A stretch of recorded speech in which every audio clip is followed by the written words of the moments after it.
Friends, আজকে তোমাদের সাথে আমি মটন রেজালার রেসিপিটা শেয়ার করছি। এখানে 1 কেজি মটন রয়েছে, তাতে আমি দই মাখিয়ে 6-7 ঘন্টার জন্য রেখে দিয়েছিলাম। তোমাদের হাতে যদি টাইম থাকে তোমরা আরও বেশি রাখতে পারো, আমার হাতে এত টাইম ছিল না, তাই আমি 6-7 ঘন্টাই রেখেছি। এটা তো ম্যারিনেট করা হয়ে গেছে। আর কিছু কিছু মশলা লাগবে, সেটা আমি তোমাদের দেখিয়ে দিচ্ছি। যেমন এখানে রয়েছে তোমার গোটা গরম মশলা। গোটা গরম মশলার মধ্যে দারচিনি, এলাচ, বড় এলাচ, লবঙ্গ, জয়িত্রী, জায়ফল, স্টার অ্যানিস, এইসব মশলাগুলো গুঁড়ো করে আমি শুকনো খোলায় ভেজে গুঁড়ো করে রেখেছি।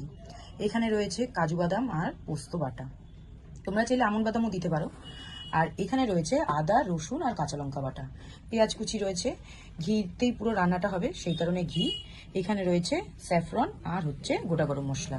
আর একটা জিনিস লাগবে, পেঁয়াজ বাটা। এখানে কিন্তু পেঁয়াজটা আমি সিদ্ধ করে বেটেছি, ঠিক আছে? এরপরে কিভাবে কি করছি আমি তোমাদের পরে দেখিয়ে দিচ্ছি।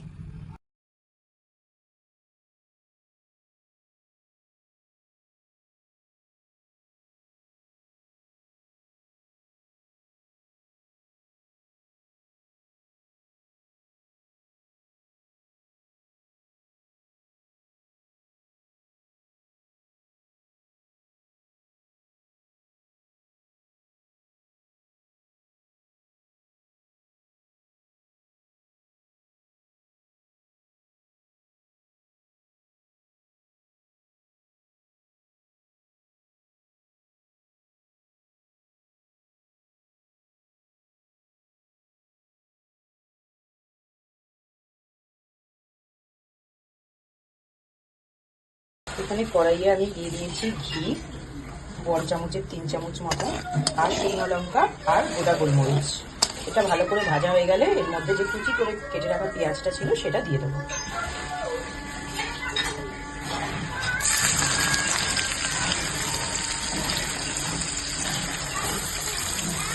পেঁয়াজটা একটু ভাজা হবে লাল করে,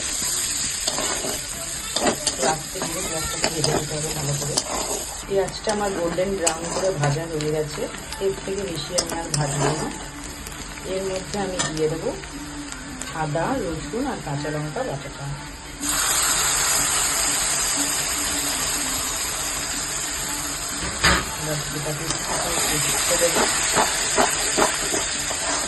আদা রসুনের কাঁচা গন্ধটা চলে গেলে আমি এর মধ্যে মটনটা অ্যাড করে দেবো।